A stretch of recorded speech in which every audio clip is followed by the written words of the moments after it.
হুজুরের উগ্র আরো খত দেয় ইংল্যান্ডে আমরা একটা ইয়া করছিলাম, কি বলে লাইভ করছিলাম।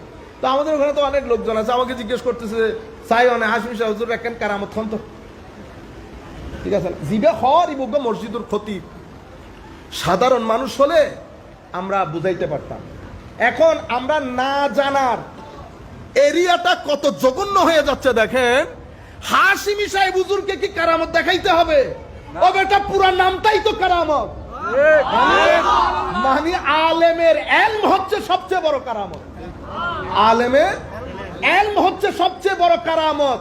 যদি সেই ইলমের সাথে আমল থাকে, আমলের সাথে ইখলাস থাকে, ইখলাসের মাধ্যমে নূর আসে, সবকিছু মিলিয়ে আলেম যখন আলেমে রব্বানি হয় তো ওইটাই ওনার জন্য সবচেয়ে বড় কারামত। সেই আলেমে রব্বানিকে আমরা সুফি বলি। কি বলি? সুফি। আপনারা বুঝতে পেরেছেন?